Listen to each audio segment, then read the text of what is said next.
নমস্কার বন্ধুরা, কেমন আছেন? আশা করি ভালো আছেন, আনন্দেই আছেন। আমার চ্যানেলে আপনাদের সকলকে স্বাগত জানাই। আজ আমি আপনাদের পড়ে শোনাব সমরেশ মজুমদারের লেখা একটি গল্প, হঠাৎ হয়ে যায়। দক্ষিণের বারান্দায় বেতের চেয়ারে শরীরটাকে ছেড়ে দিয়ে রবিবারের সকালটা কাটিয়ে দেওয়ার বিকল্প আর কিছু নেই ইন্দ্রজিতের কাছে। সারা সপ্তাহের পরিশ্রমের পর এই সময়টা তার নিজস্ব আরাম করার সময়। যোধপুর পার্কের এই বিরাট ফ্ল্যাটটার বাসিন্দা 6 জন। ওরা 3 জন আর কর্মচারী 3 জন। কর্মজীবনের প্রথম দিকে এটা মেনে নিতে পারত না ইন্দ্রজিৎ। এখন এটাকে স্বাভাবিক বলে মনে হয়। এখন ইন্দ্রজিতের চোখ বন্ধ। পাশে টুলের ওপর 3-3টে খবরের কাগজ, পায়ের তলায় সুন্দর বেটে মোড়া। একটা ঘর পেরিয়ে ছোট লাইব্রেরি রুমে তখন সুনেত্রা। ইন্দ্রজিতের পড়ার অভ্যেস এবং সময় না থাকলেও সুনেত্রার আছে। টিভি দেখতে ওর মোটেই ভালো লাগে না। কখনো কোনো বিশেষ অনুষ্ঠান দেখালে সামনে গিয়ে বসে। সেই ছেলেবেলা থেকে যেসব বই পড়ে এসেছে তাদের একত্রিত করে রাখার ব্যাপারে সে সচেষ্ট।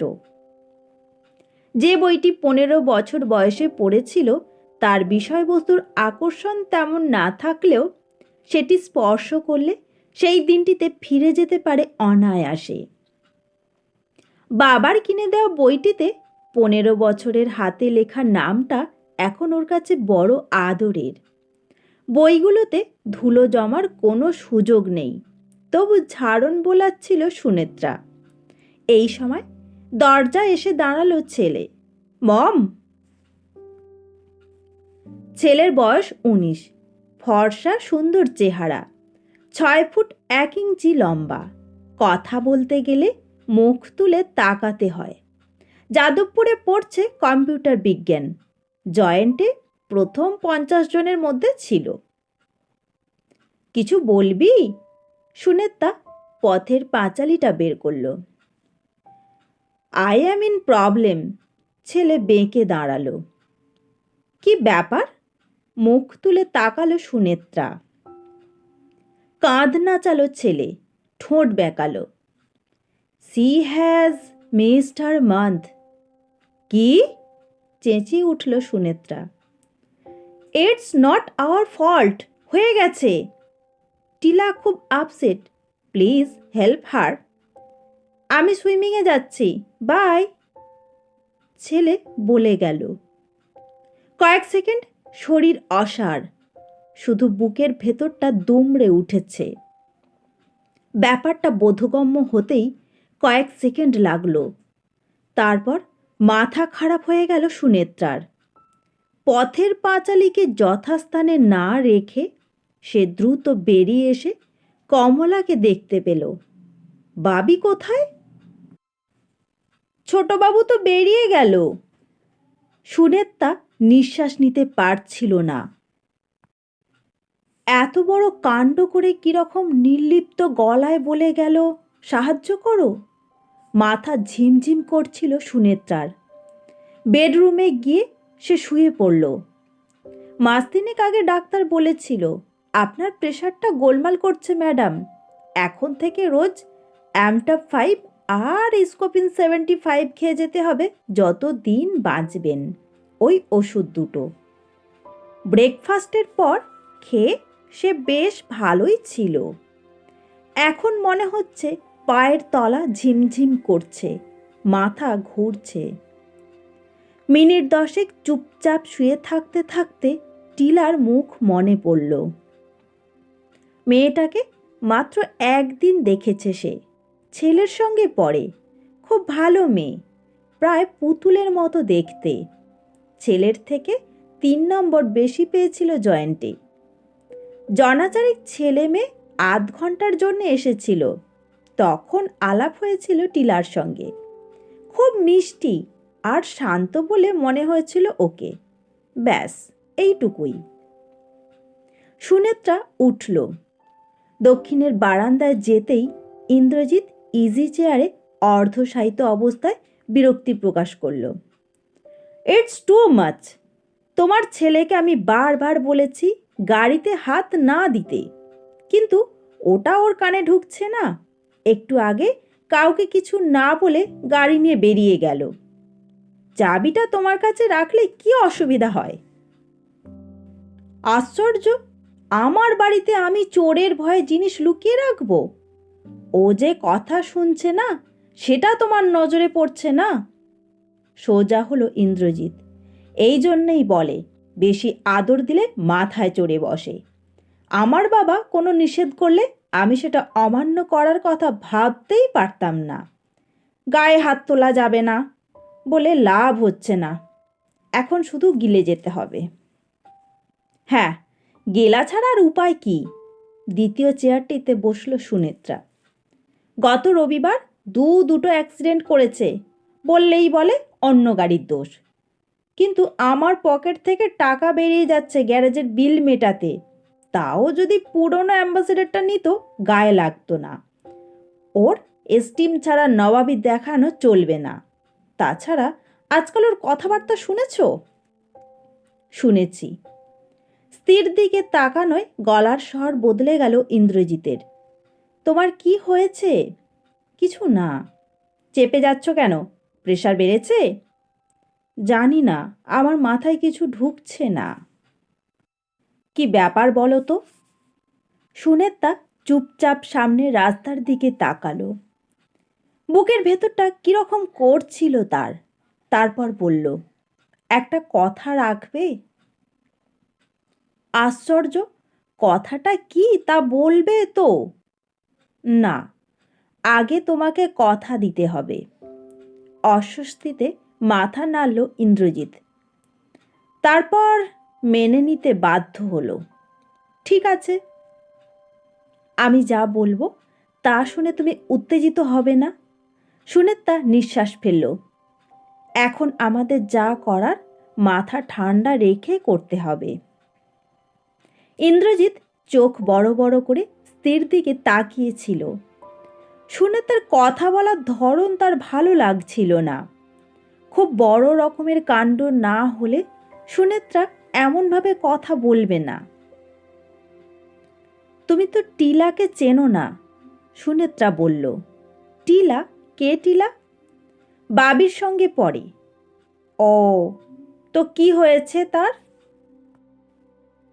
টিলা সম্ভবত কনসিভ করেছে, নিচু গলায় বলল সুনেত্রা। সে কি, নিশ্চয়ই বিয়ে হয়নি? আশ্চর্য, এই তো স্কুল থেকে বেরিয়ে জয়েন্ট দিয়ে বাবির সঙ্গে পড়ছে। দেখো কি অবস্থা, এইটুকু মেয়ে কোথায় নেমে গেছে। ভাগ্যিস তোমার মেয়ে নেই।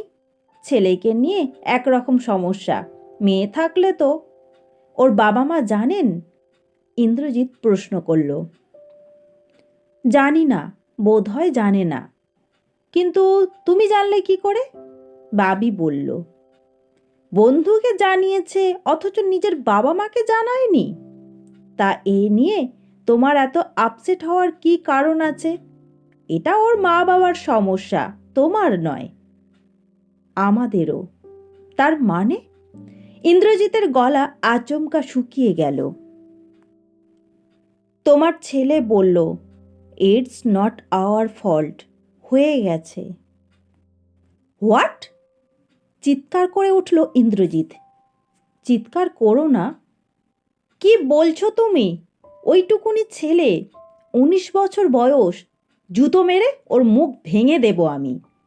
কোনোদিন গায়ে হাত দিইনি বলে। ওফ, হারামজাদা আমাকে পাগল করে দেবে। কোথায় গিয়েছে সে জানো? কেন, সেখানে যাবে? হ্যাঁ, যাব। আমি ওকে এমন শাস্তি দেব যা জীবনে ভুলবে না। আমার ছেলে ব্রিলিয়ান্ট, হ্যান্ডসাম, স্মার্ট। শুনতে শুনতে কান ঝালাপালা হয়ে গেল। ছেলে যে একটি অবাধ্য বাঁদর তাই এতদিন জানতাম, কিন্তু কোথায় গেছে সে? উঠে দাঁড়ালো ইন্দ্রজিৎ। তার মুখের চেহারা বদলে গেছে। বসো। সুনেত্রা। আমি তোমাকে অনুরোধ করেছি উত্তেজিত না হতে। আরে এই কথা শোনার পর আমাকে তুমি শান্ত হতে বলছো? ওইটুকুনি ছেলে, সবে স্কুল ছেড়েছে, কখন ক্রিমিনাল হয়ে গেল? আমার ছেলে রেপ করেছে আর আমি শান্ত হয়ে বসে থাকবো? ইন্দ্রজিৎ আবার বসে পড়ল। রেপ বলছো কেন? নিচু গলায় বলল সুনেত্রা। ওই হলো, মাথা নাড়ল ইন্দ্রজিৎ। এই সেদিন জন্মালো, চোখের ওপর বড় হতে দেখলাম। সে কিনা তোমার কাছে সোজাসুজি বলল? হ্যাঁ, এটাই প্লাস পয়েন্ট, লুকোয় নি। আশ্চর্য, আমি খুনটুন করে এসে লুকোলাম না। আমার 7 খুন মাফ হয়ে যাবে? আমাদের তখনই বোঝা উচিত ছিল। কখন? একটা বাচ্চা, কোনো ভাই বোন নেই, এদের বেশিরভাগই শয়তান হয়। এই যে মুখার্জির ছেলেটা ব্রিলিয়ান্ট বয়, কিন্তু নিজের কেরিয়ারের জন্যে বাপ মাকে ফেলে চলে গেল। এখন শুনেছি ফোন পর্যন্ত করে না। অন্যের কথা না ভেবে কি করা যায় চিন্তা করো। মেয়েটা কে? ওর সঙ্গে পড়ে।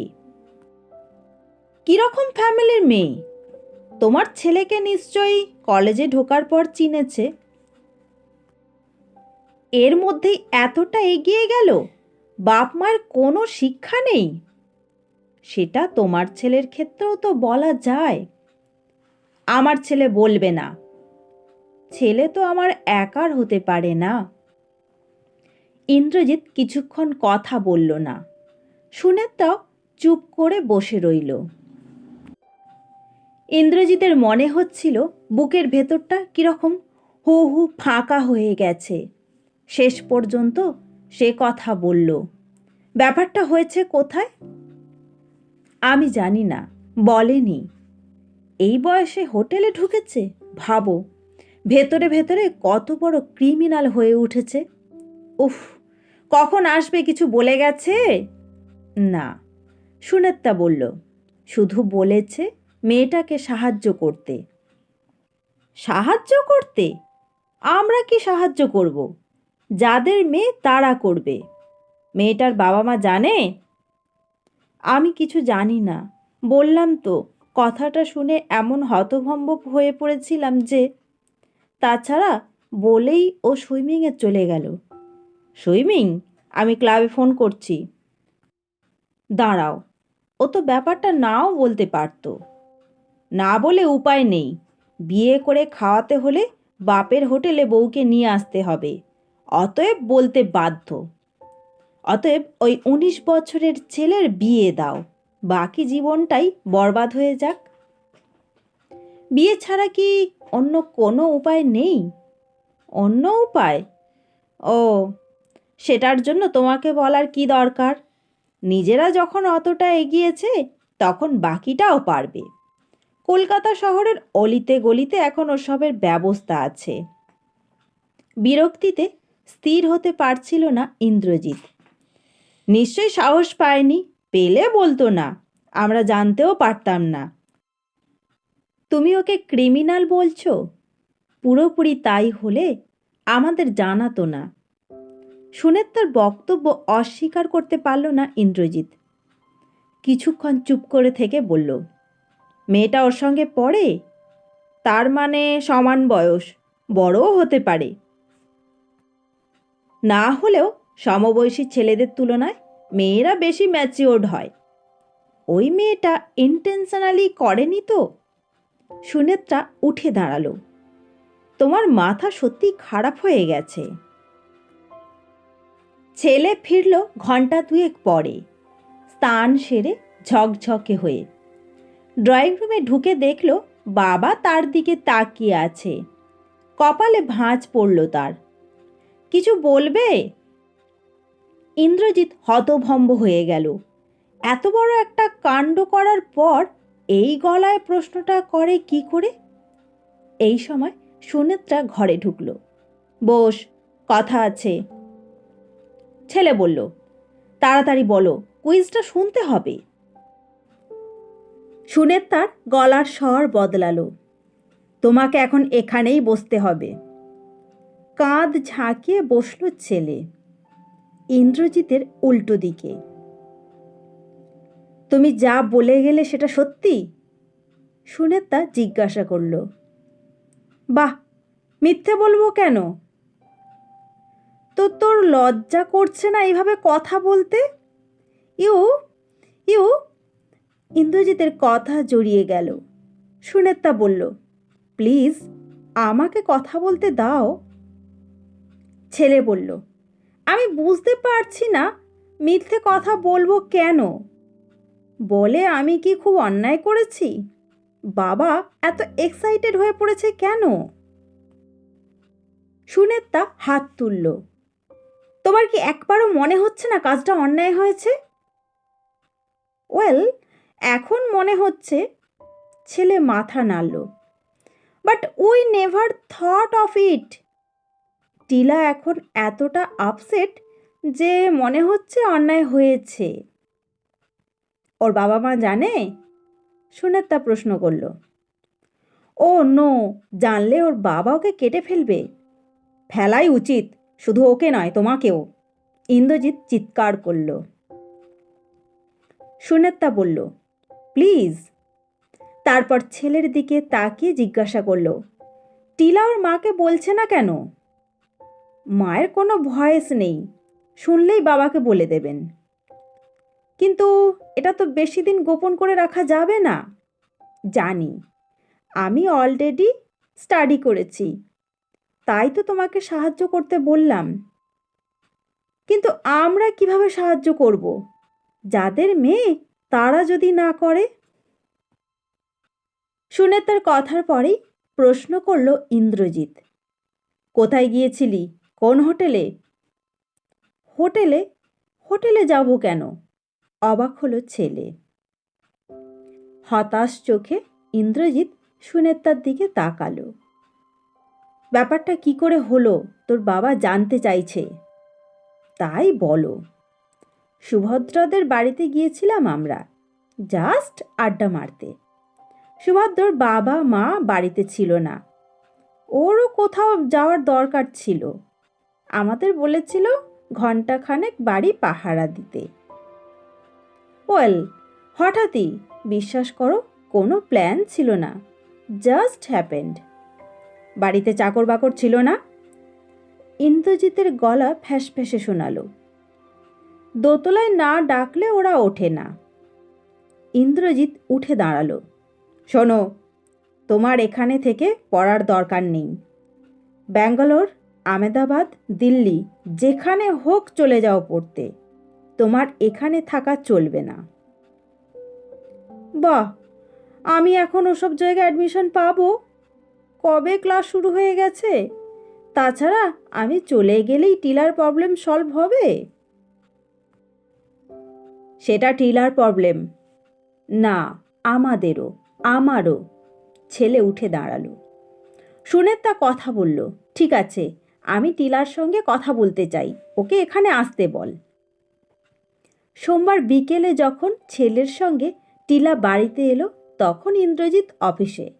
এক নজরেই সুনেত্রা বুঝতে পারল মেয়েটার মুখ শুকনো। বসতে বলে কয়েক মুহূর্ত ভাবল সে, তারপর জিজ্ঞাসা করল, এমন বোকামি করলে কেন? টিলা বাবির দিকে তাকালো, কাঁধ ঝাঁকালো। কটা মাস মিস করেছ? একটা। এটা অন্য কারণও হতে পারে। মাথা নাড়ল টিলা।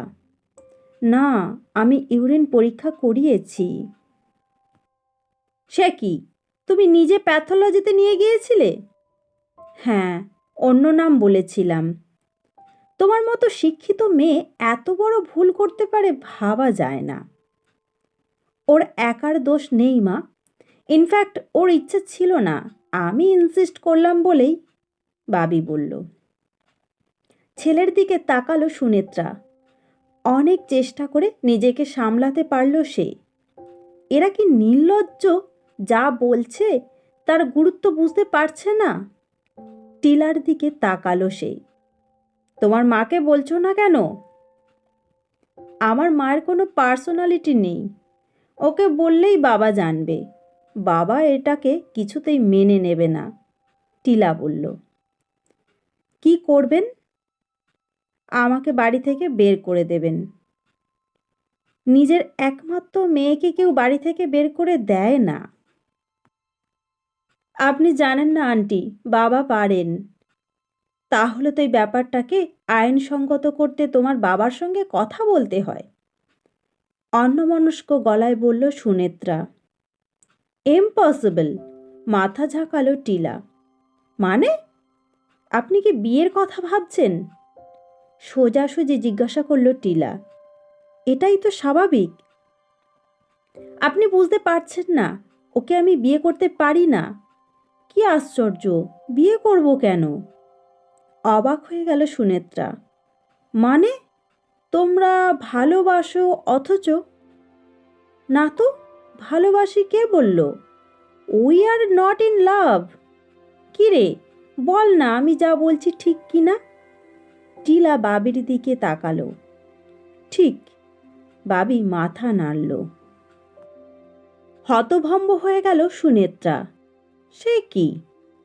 টিলা বলল, ওকে দেখে কখনোই মনে হয়নি ভালোবাসবো। এই রকম কোনো চিন্তা মাথাতেই আসেনি। টিলার গলায় জোরালো প্রতিবাদ। অসহায় চোখে ওদের দেখল সুনেত্রা। তারপর বলল, তুমি তো যথেষ্ট বড় হয়ে গেছো, সমস্যার সমাধান নিজেই করে নাও। চোখ বন্ধ করল টিলা। আমার ভয় লাগছে আন্টি। আশ্চর্য, অতটা এগোতে পেরেছ যখন, তখন এটাও পারবে। সুনেত্রা মাথা নাড়ল। টিলা বাবির দিকে তাকালো। বাবি বলল, মা please, we don't know any place. যদি কোনো অ্যাক্সিডেন্ট হয়ে যায়? তুমি কি চাও তোমার মা বাবাকে না জানিয়ে তোমাকে নার্সিংহোমে নিয়ে যাব আমি? এটা কত বড় অন্যায় জানো? সুনেত্রা রেগে গিয়ে প্রশ্ন করল টিলাকে। কেন অন্যায় কেন? আমি এখন অ্যাডাল্ট। আমার সব কাজের জন্যে মা বাবাকে কৈফিয়ত দিতে হবে? না দিলে অন্যায় হবে কেন? টিলা বলল। তোমাদের বোঝানো শিবের পক্ষে সম্ভব নয়। ঠিক আছে, আমি ভাবি, কিন্তু যদি তাই করি তাহলে একটা কন্ডিশনে করব। বলুন। টিলা তাকালো। তোমাদের দুজনের মধ্যে কোনো সম্পর্ক থাকবে না। সম্পর্ক মানে? বাবি জিজ্ঞাসা করল। তোমরা আর কখনো পরস্পরকে মিট করবে না। বাহ, কলেজে গেলেই তো দেখা হবে। সেটা হোক, কিন্তু ক্লাসের বাইরে কথা বলবে না। টিলা মাথা নাড়ল। ঠিক আছে, নো প্রবলেম আন্টি। কথাগুলো শোনার পর ইন্দ্রজিৎ কিছুক্ষণ চুপচাপ বসে রইল। সুনেত্রা জিজ্ঞাসা করল, কিছু বলছো না যে? এখন সবে সন্ধে পেরিয়েছে। অফিস থেকে ফিরে সদ্য শেষ করা চায়ের কাপের দিকে তাকিয়ে ইন্দ্রজিৎ বলল, এদের কেউ বুঝতে পারবে না। বোঝাবুঝি নিয়ে মাথা ঘামাচ্ছি না, মেয়েটার তো সর্বনাশ হবে। আমাদের কি দায়িত্ব আছে? ইন্দ্রজিৎ তাকালো। আছে। যদি উল্টোপাল্টা জায়গায় গিয়ে অ্যাবর্শন করিয়ে খারাপ কিছু হয়ে যায়, তাহলে তো পুলিশ তোমার ছেলেকে ধরবে। সুনেত্রা বলল। আমার ছেলে বলো না, মাথা নাড়ল ইন্দ্রজিৎ। আমি ওর ব্যবস্থা করেছি। কি ব্যবস্থা? ওকে এখানে রাখবো না, চেন্নাইতে পাঠিয়ে দেব। ওখানে সেশন দেরিতে আরম্ভ হয়, কম্পিউটার ওখানেও শিখতে পারবে। ইন্দ্রজিৎ বলল। তুমি পাগল হয়ে গেলে? যে ছেলে জয়েন্ট দিয়ে যাদবপুরে সুযোগ পেয়েছে তাকে পাঠাবে একটা কম্পিউটার স্কুলে পড়তে? সুনেত্রা আঁতকে উঠল। ওর এই ট্রিটমেন্ট দরকার। মাথা নাড়ল ইন্দ্রজিৎ। ভালোবাসাবাসি নেই অথচ ওটা হয়ে গেল? এ তো পশুদের মধ্যে হয়। আমার কিন্তু মেয়েটাকে পছন্দ হয়েছে। মানে? একটা মেয়ে এমন সমস্যায় পড়েও সত্যি কথাটা বলছে, এটা কজন পারে? ও বাবিকে ভালোবাসে না, বাবিও না, কিন্তু এখন তো বলতেই পারতো ভালোবাসে। এবং বিয়ে করতে হবে বাবিকে, সেটা তো বলেনি, সুনেত্রা বলল। শোনো, ডাক্তার চ্যাটার্জির সঙ্গে কথা বলবো। কি বলবো? একটা ব্যবস্থা করে দিতে। চমৎকার বুদ্ধি। ছেলে একটা কাণ্ড করে ফেলেছে, অতএব আপনি মুক্তির ব্যবস্থা করে দিন, এই বলবে? তুমি আমার সব কথার খুঁত ধরো, অথচ নিজে কোনো রাস্তা বলবে না। দেখো, মেয়েটা নাবালিকা নয়, তুমি ওকে নিয়ে সোজা কোনো নার্সিংহোমে যেতে পারো, তোমার মেয়ে পরিচয় দিয়ে মুক্ত করিয়ে আনতে পারো। কিন্তু সেটা কি ঠিক হবে? ওর মা বাবা যদি জানতে পারেন, তাহলে কি কৈফিয়ত দেবে? ঠিকই, তাছাড়া যদি নার্সিংহোমে খারাপ কিছু হয়ে যায়, তাহলে তো হাতে হাত করা পড়বে। শিউরে উঠল সুনেত্রা। আরও আছে, এই ঘটনাটা মেয়েটাকে ভবিষ্যতে বিপদে ফেলতে পারে। না না, ওকে বলো নিজের বাপ মায়ের সঙ্গে যোগাযোগ করতে। সুনেত্রার কথাটা বলতে খারাপ লাগছিল, কিন্তু চোখ কান বুজে পরের সকালে ছেলেকে জানিয়ে দিল। দিন চারেক বাদে বাবি কলেজে কী সব অনুষ্ঠান আছে বলে সকাল সকাল বেরিয়ে যাওয়ার পরেই ফোনটা বাজল। সুনেত্রা ফোন ধরল। নমস্কার, আমি টিলার মা। নিঃশ্বাস বন্ধ হয়ে গেল সুনেত্রার। ওহো, নমস্কার। টিলা আপনাদের বাড়িতে পৌঁছেছে? না, মানে ওকে একটা কথা বলতে ভুলে গিয়েছি। ও গেলে প্লিজ বলে দেবেন যাতে 6টার মধ্যে বাড়ি ফিরে আসে, নইলে ওর বাবা রাগারাগি করবেন। আচ্ছা, আপনাদের কথা শুনেছি, আলাপ হয়নি, একদিন আসুন না। ঠিক আছে, বেশ তো। রিসিভার নামিয়ে স্বস্তি পেলেন সুনেত্রা। ভদ্রমহিলা এখনও কিছু জানেন না, কিন্তু টিলার কি এ বাড়িতে আসার কথা আছে? কই, বাবি কিছু বলে যায়নি তো। কেন আসবে? কেন আসবে? যা বলার বাবিকেই বলে দেওয়া হয়েছে, নতুন কিছু তো বলার নেই। তারপরেই খেয়াল হলো, বাবি গিয়েছে কলেজের অনুষ্ঠানে, সারাদিন হবে, নিশ্চয়ই টিলা সেখানে যাবে। হয়তো যাওয়ার আগে তার সঙ্গে কথা বলে যেতে চায়। বাড়িতে নিশ্চয়ই কোনো অজুহাত দিয়েছে এখানে আসার ব্যাপারে। বিকেল 3টে নাগাদ ফোন এলো। মা, কি করছো? কি করছি মানে? তুই কোথায়? নার্সিংহোমে, এক্ষুনি চলে এসো। এটা 33/C পার্ক সার্কাস স্ট্রিট। নার্সিংহোমের নাম সানফ্লাওয়ার। প্লিজ। তুই নার্সিংহোমে কি করছিস? সুনেত্রা অবাক। টিলার জন্যে এভরিথিং সেটেলড, কিন্তু তোমাকে আসতে হবে। মা, প্লিজ। Everything settled? তার মানে ওরা নিজেরা গিয়ে সব কিছু করিয়েছে? হাত পা ঠান্ডা হয়ে গেল সুনেত্রার। কোনো মতে জিজ্ঞাসা করল, কখন হলো? আজ সকালে। এতক্ষণ ঘোরের মধ্যে ছিল, একটু ঘুমিয়েছে। এখন কথা বলছে, তবে এখনো পুরো ফিট নয়। হঠাৎ রাগ হয়ে গেল সুনেত্রার। আমি গিয়ে কি করব?